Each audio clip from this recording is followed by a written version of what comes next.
Well, hello and good evening. It is Wednesday night and it is 7 p.m. So thank you once again for joining me with the Copper Penny Coaching Live. So tonight I'm going to be talking about money. Money. Get your money right.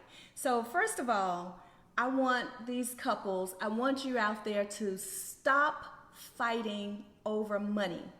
Stop fighting over money. You know, it's all about his money, her money. You know, these are financial issues that can cause divorce. So I'm going to give you 5 things, or we're going to talk about 5 areas that you can work on as a couple that is going to help you with your finances so you can stop fighting about it, okay? So first of all, the first thing is about your spending habits. Spending habits meaning one of you may be a shopaholic, one of you may be thrifty and frugal. The other thing is about your saving habits. So do you save? You know, do you have a savings account? How much are you saving and what type of things are you saving for? Third, it's about earnings. So that means how much money are you bringing to the table? Who's bringing in the bread, right? So that's a big deal with couples, you know, about money. So we're going to talk about that as well. The fourth area is debt. So that's a big deal. You know, it's big these days because everyone is conscious of their credit score, and sometimes we find ourselves being in a difficult situation, and so the credit may not be as great, but you need to talk about it as a couple and let's solve the problems around debt.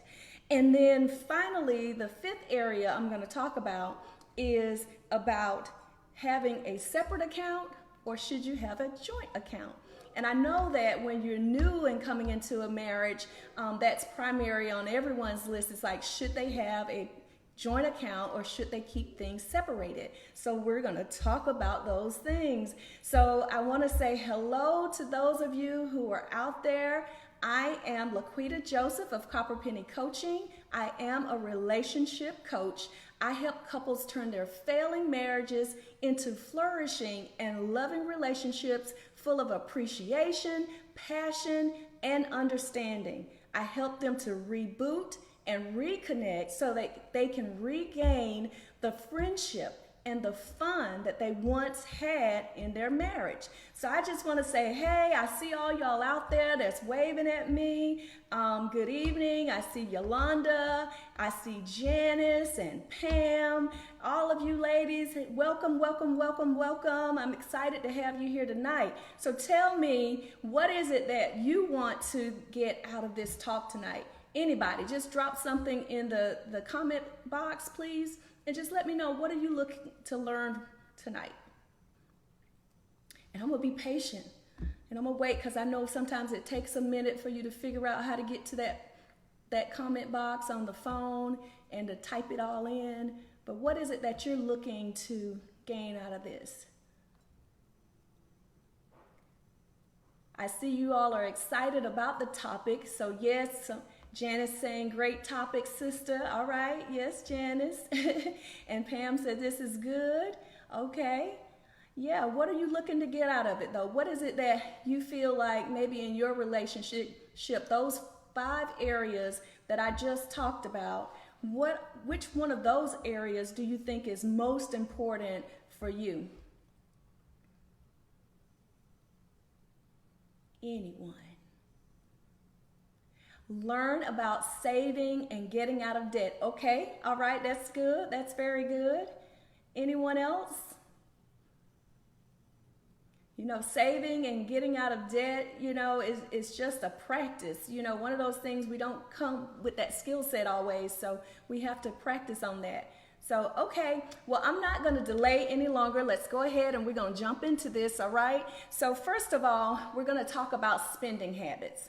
So a lot of us may come into a relationship and we like to spend. You know, we get money, and when we get that money, we see things that we really like and we enjoy, and now we want to go out and spend it on some good stuff. And so, but that can create strife in the relationship because, you know, if you're managing a household, you have bills that need to be paid, And so maybe that other spouse feels like, oh my God, they're spending up all of the money. I can barely make these bill payments, and they're out shopping. And, for us girls, it's always, buying some shoes. We can do some shoes, and we can get some hair done, and nails and all that kind of stuff. And they just feel like, we're out here wasting up all the money, and so resentment can build up, so yes, so definitely with your spending habits. So you need to understand what are your habits, who's the spender, and who's the saver, because it makes a difference. Are both of you spenders? That is going to be a problem if both of you are spenders. And sometimes it's that way, so the truth be told, sometimes it is that way. And so both of you are out spending, and then at the end of the month or the beginning of the month, when it's time for the bills to be paid, then you're looking at each other to figure out, why the money is not there. Well, the money is not there because you're both out spending, and you're not talking about and having a conversation about what you're spending, how much you can actually spend, what can you afford to spend. So this is where having a budget comes into play. So first and foremost, I don't care how long you've been married, you should have a budget. And you should work the budget, because things change over time, right? Income change, maybe the bills change, and the expenses that you have may change. And I truly believe in the Dave Ramsey process. His approach is to budget every penny. So you should be budgeting every single cent that you have coming into the household. So then therefore where every cent is being spent. And so it's good for you to come together, have an agreement about spending. If you are a spender, maybe there's a compromise in terms of, you can spend this amount. Let's not go over this amount in terms of the budget. Maybe come up, figure out if there's an issue in terms of why you spend. So some people, they get stressed out, they having a bad day, and to go to the mall and shop and buy something new really just makes them feel fantastic. And so they go and shop for that reason, to break away from those feelings that they're having. And so if that is you and you're having that type of issue, then you need to redirect that, because you really need to control the spending, especially if it's a problem in the relationship. So the way to do that, find another way to burn off the stress. If you're going to go for a walk, and if that doesn't work for you, window shop. Like, I feel good just walking through the mall and looking at all the stuff that I like, and try on a few things and spin around, take you a quick selfie in it and whatever, and then put it back on the rack and give it back to them. But don't come home with it, right? So you have to figure out how to balance that. Now, on the other side, you may have a spouse who you might feel like they're just cheap. They don't like to spend any money. They don't spend anything, and that, they don't want you to spend anything. And so it's always a problem for them. And so they too have to make a compromise, because, sometimes, you do want to splurge a little bit and do certain things. And if you can afford to do it, then there's no harm in that, as long as you both are on the same page about it. That you've talked it over, you have an understanding about how you're going to spend the money. So it takes time, though, to change spending habits. It's not going to change overnight, because some of those habits developed, from early on, maybe previous relationships, maybe, this is what you saw that happened in your house growing up. You just may not have known. You didn't have any financial classes or something like that. So money and managing money and budgeting may just be new to you. So yeah, I see out there, I see a lot of comments that, you love window shopping. So yay, that is right, window shop. So yes, absolutely, you need to be on the same page. So if you haven't noticed, every single night that I do these lives, the key to all of these things is communication.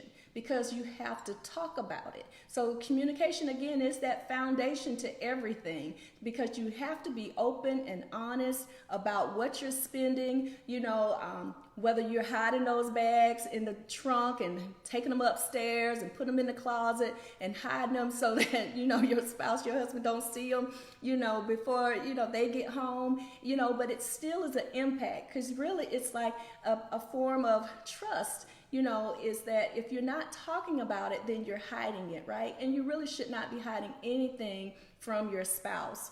Nothing at all, okay? So let's move on and let's talk about saving. So how many people out there save? Like consistently save. So what should be happening in the relationship is that you should establish some form of savings for you.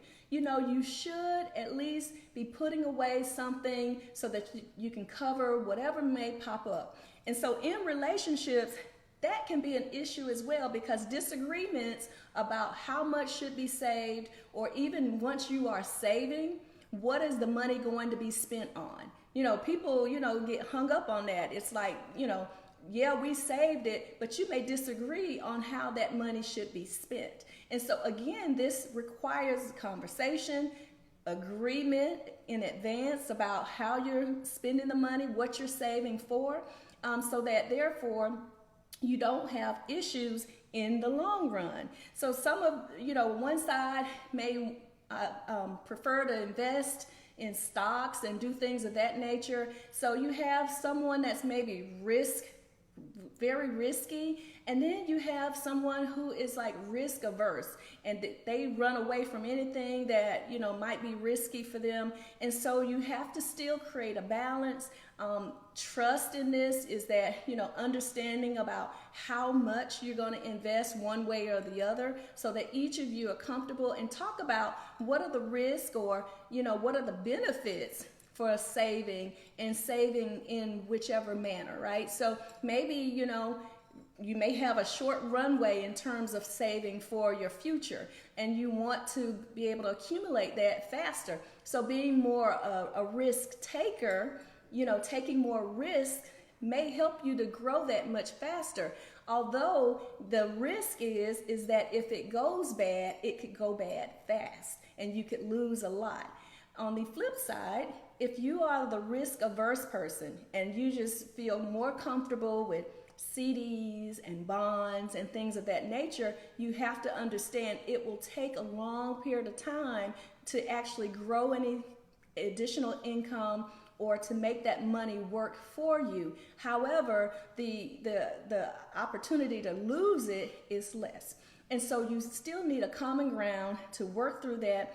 In terms of saving, you also should determine as a couple, based on the income that's coming into your household, how much of that do you want to save? Is it 5% of the income, 10% of the income, 20% of the income? How much is it that you feel is necessary for your family, for your needs to be saving? You may need to be saving for, emergencies, like if your car breaks down, what if your refrigerator breaks down, all of those things. You may even want to say, let's put together a savings for Christmas. So then that way, when Christmas time rolls around, you're not scrambling and you're not just spending and buying gifts without thought. So you can be very thoughtful about what you're buying, and you can still remain within that budget. So you can have that budget and be able to spend every penny, but you're saving. Some of that of spending every penny doesn't mean that all the money went out of the household. That just means it was all allocated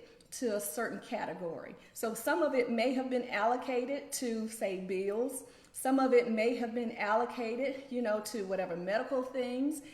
Some of it may be allocated to investments, to your tithes, paying your tithes. All of those things come into play, and it should be a part of your budget. And then in addition to that, if there's spending money that each of you needs, so if you're the spender, right, you want to know that you have some money to spend. And so if your budget can fit this in, then maybe you need to come up with a way to say this percentage or this amount we will set aside for each of us, right? So to make it fair, each of us gets like a stipend. And so each time of the pay period, you're getting your stipend. You know that this is your money. This is your portion that you can do whatever you want to do with it. If you want to go spend it up and shop and all day and spend it in one session, that's up to you to do that, right? Whatever you decide to do. But that should only be after the bills are paid, that allocation for bills and all of the necessities that are required in the household to be covered. Any savings, so you save first. You should always save first, pay your bills next. Investments and putting that away and making sure that you are building up enough in your savings. You need at least 3 to 6 months of bills or to cover your expenses in your savings. So if you're not there, then you want to start to put it into it. So then therefore you and your spouse can be comfortable. You know, if something comes up, you can be safe and you're not stressed. You know, stress causes issues in relationships. So you're not dealing with stress with each other or any resentment because someone else is out spending money that you feel like you don't have and you can't afford to give away that way. So one solution I say is also from an investment perspective is if you are a risk taker, then, and both of you actually work. So if you're a 2-income household, both of you are working. If you're the risk taker, then on your 401k and the opportunities that your employer may give you to invest, then you can be as risky as you want to be on that particular investment. And on the flip side, the person who's risk averse, you know, their income, they can choose to be more conservative and just have that invested into the CDs and bonds. So that's a great way to make a compromise where both of you are actually investing, but you are investing in a way that accommodates both of your styles, right? Does that make sense? Okay, I hope so. So let's move on. Let's talk about earnings. Let's talk about the money that's actually coming into the household. This is really like usually a big issue, and I hate to say this because for my men folk out there, I don't want you to be offended, but I know in a lot of cases, men are really protective about who's making the money, right? And so, you know, issues can come about because men may feel a little bit awkward when the woman in the house is making more money. And so that is something that they just have to deal with, you know, because what is the alternative? You know, would you prefer that she quit her job or take a less paying job so that you could feel comfortable with that? That's not the solution, right? So it's really a mindset. So it's all about a way of thinking. And so when you think about earnings and what's coming into the household, it should not be about my money, your money, his money, her money. It is our money. So everything that's coming into the household is everybody's money. It's both of your money. It's not about, you know, who made the most, you know, who is the breadwinner in this, you know. And so other issue with breadwinners, typically if you are that person who's making all the money, then you tend to feel like you get all the say so about how that money is spent. And so it takes you down the wrong path because it builds resentment from that other person because, you know, they feel like they don't have a say so, that they cannot, you know, freely spend what is needed and necessary for the family because they feel like you're always watching and seeing what you're spending the money on, and that you can't just be free with it. But it should not be that way. You know, the budget, when the budget is put together, regardless of how much money is coming in, that is a total income, and all of the bills are split that way. Now, sometimes maybe some couples decide that, you know, maybe one will pay, you know, a larger bill, maybe it's the mortgage, and the other may pay, you know, just some utilities or things like that. That is an option, but the preferred method is that it be all in one, because even if that is the case, and say the person who's paying the mortgage, this is the agreement. They pay all the mortgage. They're paying all the major bills. This other person is paying only, utilities and things of that nature. And say their salary starts to increase and they're still just paying, just the utilities and things, and you're still paying the mortgage. There is resentment that can build from that alone. So it should always be a joint conversation about the earnings, the income, and all of those things. It creates that resentment. So another area is that even if, say, one of the spouses works outside of the home, the other one works inside of the home, that person who is working inside of the home is still an earner, right? Even though they may not necessarily be bringing in the same amount of income that they're bringing in or any income, but they are caring for the household so that that person can go off to work freely. They don't have to be concerned with that. If they have children, then they're tending to the children, cooking the meals, and making sure all those things are running smoothly, keeping the house clean, all of those. And so they do deserve some respect for that. They deserve just as much right to talk about how the money is going to be spent, because they are caring for the home, the same home that you're living in also. So whether it's the man that's doing that or whether it's the female that's doing that, right? Either way it goes, there should be balance. There should be recognition for that, because it still is work, even when you are the caretaker and not necessarily the one going out to build and make the money per se.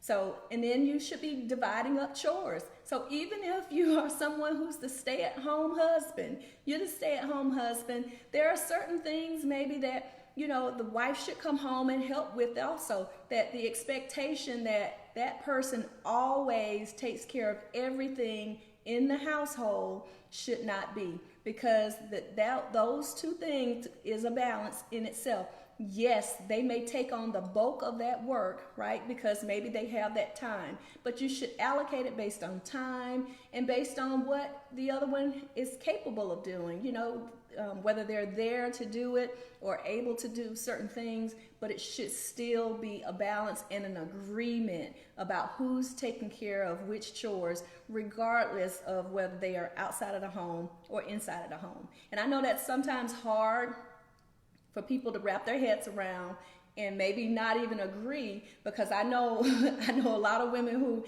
are like, okay, they come home from work and the man been there all day, then he needs to have done all this stuff. And but vice versa, men feel the same way. They feel like if their wife is at home all day, that's how they see it. They're just at home all day, then when they come home, everything should be perfect. They should have done everything. That is not true. It's not fair. So to make it fair, you should have an agreement about who's handling what chores, who's responsible for what. And then if one person can't do it, then I feel like the other one should be willing to step in and do whatever is needed to be done. If for some reason something comes up where it takes that person away and they can't do it, it should be a give and take all the way through. That's the way that, it's going to work with finances, with the income and the earnings in the household. It's a mindset shift in order to get on the same page. Now, debt. So this is for Janice. So she already said she wanted to hear about debt. So debt management, right? So first of all, did you all come into the relationship with debt already? Or did you accumulate debt since you've been married? So one of the things when people come into the marriage, right? You come into the marriage and there's debt. Now the question is, their resentment, because once the other person finds out about the debt or how much debt each other has, so if it's significant, right, then that becomes an issue. Because if one of you don't have debt and the other one does have a lot of debt, then the question is, do I help them pay off their debt? Is that my responsibility? This was before we were married. What do I do? So that becomes the question.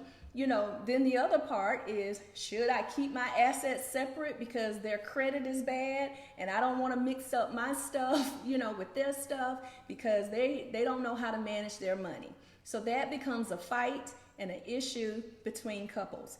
And so you have to talk about how you're going to manage that. Now, one of the things to do is that together, now that you're married, right, you're together. You said for better or for worse. And so maybe this is the first episode of for worse, and that you're having to deal with that debt.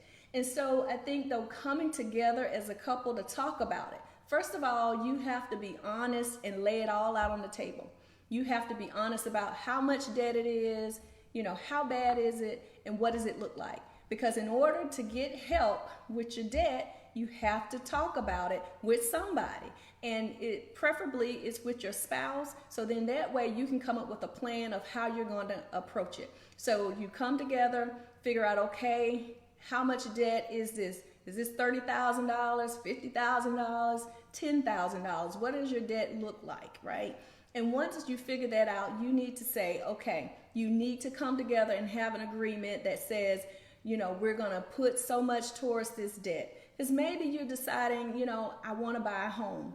And maybe this debt is hanging over your head because you can't purchase the home together because one has a really great credit score, the other one does not.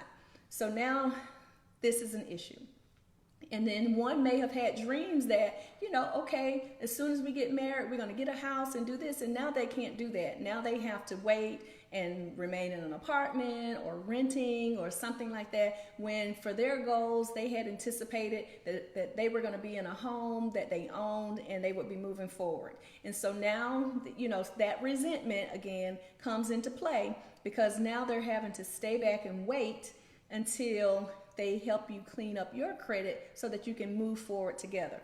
But the best approach is that you move forward together. So sometimes that is compromise and it's sacrifice, right? So sometimes it's better to sacrifice now so that you can have what you desire the most in the future, and that the two of you are going to have it together in the future. So sit down, open up the books, talk about what that is, and come up with a plan for paying off debt. There are different approaches. There are so many tools out there that can help you. All you have to do is Google it. You can do some debt reduction using like a snowball effect, right? So if you snowball, what you guys do is you say, okay, I'm going to start to pay off this one bill initially, right? This one bill has the lowest balance. So you can pay it off quicker. So you pay that one off. And so once it's paid off, you take the money that you were spending to pay that off, and now you add it to the money that you're spending to pay another bill. So if there are multiple pieces of debt that you have out there, so what you're going to do, you got debt A, debt B, debt C. Debt A is the lowest, debt B is in the middle, and debt C is the highest. It has the highest balances. So then once you pay that off for A, you take all that money. If it was $200 and you were paying $200 across the board on each one, now you're going to save $200. Now the second one, you're paying $400.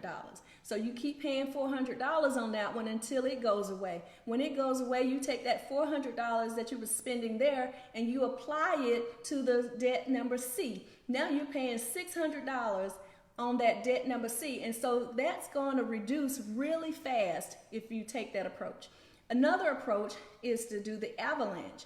An avalanche is where you're taking and you're paying the one with the lowest interest first, or the highest interest first. So you want to get rid of high interest debt first, because that's where you're going to pay a lot of fees, things of that nature to whoever you owe that debt to.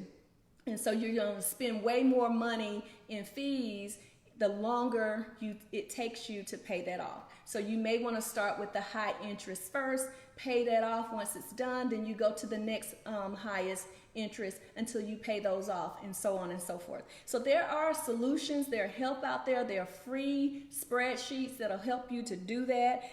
There are also debt repair companies. So you have to come together as a couple and say, we're going to get some help. We're going to use the tools. We're going to reach out to some debt repairment companies. You can't be embarrassed about it. You have to be honest and open, because that's the only way to tackle it and be able to move forward. Even debt consolidation, maybe that's an option. Maybe you do have several different bills, several ones with different interest rates, and maybe you can find a loan where you can consolidate all of these many things into one with a lower interest rate. And now you just have one thing to focus on to pay that off. So it will help you to raise your credit in the long run, to focus on that, because once it's done, first of all, you will have done it together as a couple. You know, it takes a strong couple, and you know that it takes a lot of love to be able to pay off somebody else's debt, especially if you came into the relationship with it. The other thing about debt is that there's debt that people accumulate while they're together. So again, back to the spender, if you're the spender, it doesn't mean that you necessarily had the cash and the money to buy the things that you were buying. You could be using credit cards and running up credit card bills. Like if you got multiple cards all over time, you got a card for every store in the mall, right? And you're spending it, and then you just pay the minimum balance on everything every time. And so this debt just keeps accumulating. And that creates, you know, it's stressful, because if you're trying really hard to pay off debt, and then there's someone who's out there spending, and they're spending and opening accounts and credit card accounts that, you know, you can't afford to pay all these bills, there are going to be problems, and serious problems, and it does cause fights and arguments. So I recommend that you get help, you get a budget. You talk about that debt that you have there, and you look at the income that you have coming in, and you see how much of that you can utilize to cover those bills and those debts. In some cases, you may have to sacrifice. So maybe that saving and that investing and all those things that you wanted to do, you have to pause. You will still have to save. I still say, no matter what the situation is, if you have income coming in, you have to save, because things are going to happen, and so you're going to need that to be there. And if your credit is bad, you're not going to be able to go to a credit card anyway, so you want to have those funds available. So, but other than that, you should just put those other things on pause, and you just focus on cutting down that debt and reducing it. So the fifth thing that I'm talking about is joint accounts. Whether you should have a joint account or a separate account. And this could be real touchy, you know, it depends on where you are in your life. You know, if, you know, sometimes, you know, we just used to managing our own money, you know, that's just how it's been. Maybe you've never had anyone in your life that you saw this happen where the money came together and it was a joint account or something like that. You know, especially, you know, a lot of us are raised by, you know, single mothers or single parents, right? And in that case, you only had that person to manage the money. And so you grow up feeling like, I'm empowered, I'm going to manage my own money. And you don't want to relinquish that to another person to manage, or even be putting their hand in the pie, right? You're like, okay, keep your hand out of my money. It's over there. But in order for marriage to work, and to all of the things that I already talked about in terms of your spending and your savings and paying off debt and all of those things to work, is that you need to be working out of a single account. So you should have a joint account, so that's where all of the money funnels into, so that you know what's going out. You know what's available to all of you, to both of you, right? You know how much is available to be spent to cover your bills and expenses, because that's the best way to be able to negotiate and determine whether some things are just not necessary. So when you start to see it on paper and you put it into your budget, and you're seeing all these things in the budget, and then this is how much money that's coming into the household, now you have a bit better picture and view of what is really going on. When that money is separate, you assume that, this is how much you have, or this is how much you have to play with to pay this amount. You don't know how much more you can take on, because you don't really know how much more money is on this other side, or how much less money you have. So having it in one single view is the best approach. Another approach is having that single account, and maybe each of you can have a separate account for you to spend. So for gifts for each other, you don't always want to buy the gift out of the money that, you all are putting in together, because it almost seems like you buying your own gift, right? So you can have your separate amount of funds that are separate into an account. So what we do, I'll just put it out there, me and my husband, all of our money comes into one account. All of it, the whole paycheck, both our paychecks, every pay period, it comes into one account. And in that one account, we take care of everything that has to be taken care of. So if there's anything extra, anything that I want to do or need to do, we talk about it and say, I need to do this, or I want to spend on this thing here. And so we have an agreement on that. In addition to that, we do allow each other a stipend. So, but that is after our full budget is done. So after we have allocated all of the funds towards all the bills that we have, all of the things that we have to pay, only then we look at, okay, so what do we have remaining after that? And okay, how much are we saving? Because what goals do we have that we need to be saving for? So then we put that aside and say, okay, well, we need to be putting this over into this savings. And then whatever is remaining, then we decide, okay, we're splitting that in half. So you have half, I have half, and you spend that however you choose to spend it. You can save it if you're a saver. My husband's a saver. I'm a saver somewhat. I don't typically spend a lot, but when I do want something, I go get it. He never spends for anything. But if I want something at that point, then I do go get it. But I'm not a big shopper. Yeah, I like nice things, but I'm not a big shopper.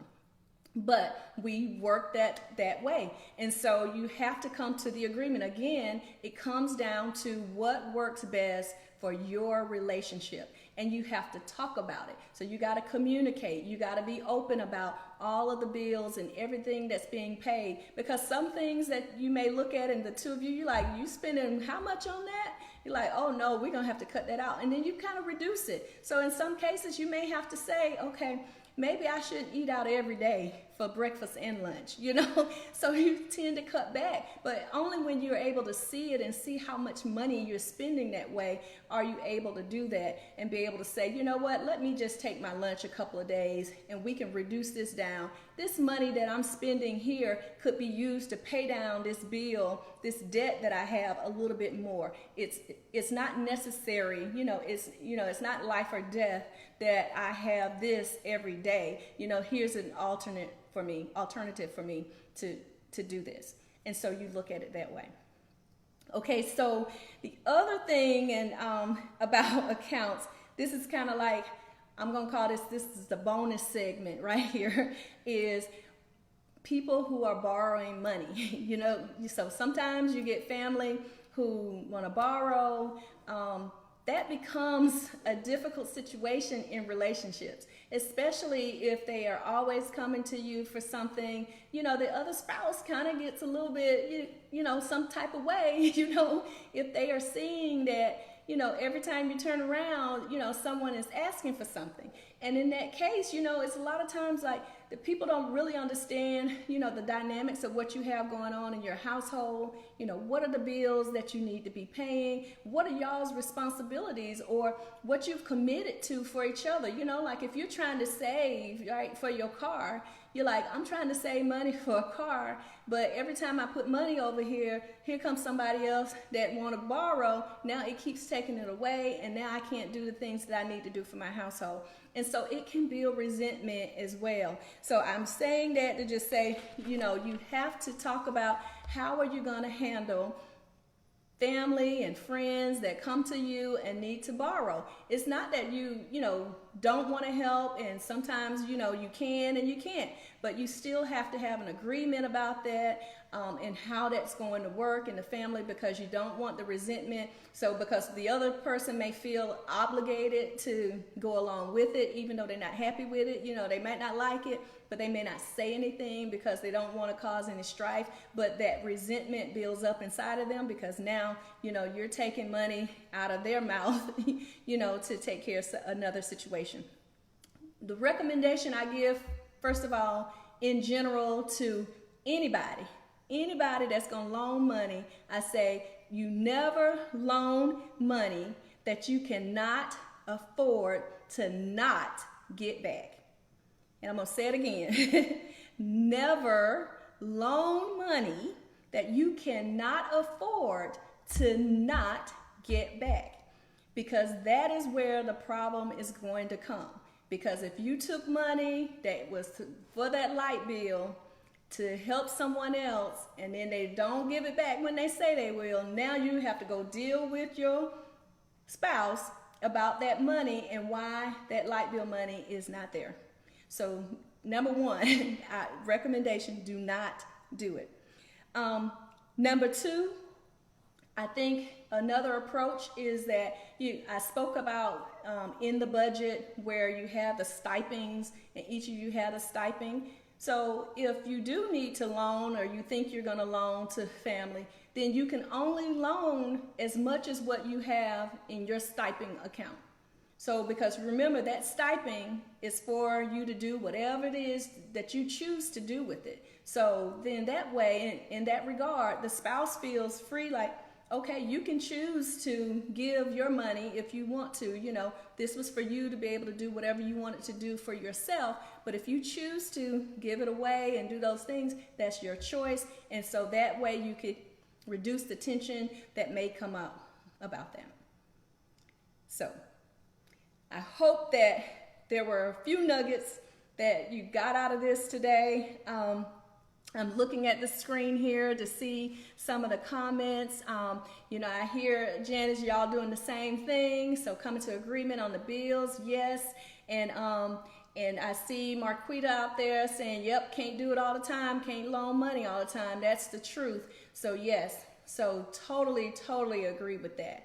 And so I would just say, you definitely take a look at your finances, making sure that you're having open and honest conversations about the income that's coming in, that everybody, both of you, get a say-so in how that money is being spent, that you should be having those conversations and talking about it and being honest about the needs of whether there's debt that needs to be paid off, or whether there are things that aspirations that you aspire to. For instance, maybe you've never been on a real vacation, or you've never been out of the country. So you may say, we're going to start saving so that we can take our first trip out of the country. That's important for a relationship. It's great for connection and bonding, and you deserve to have experiences together and be able to do those things together. But a lot of time it does take money to be able to do that, and so you need to plan for it. So you plan for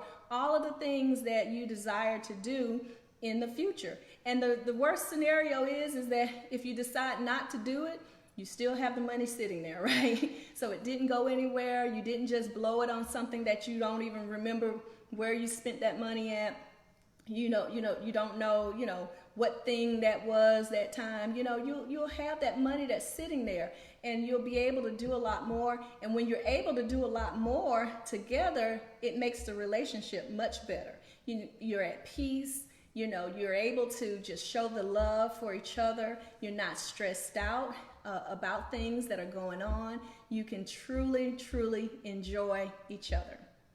So that will conclude tonight's session. I will say, if you're interested and you need more discussion on this topic, you can visit my website at www.copperpennycoaching.com/free session, And I'd be happy to have a free session with you to strategize and talk about your needs and what you're needing in your relationship and your finances or whatever that is. Again, I'm Laquita Joseph of Copper Penny Coaching. You can reach out at www.copperpennycoaching.com/free session.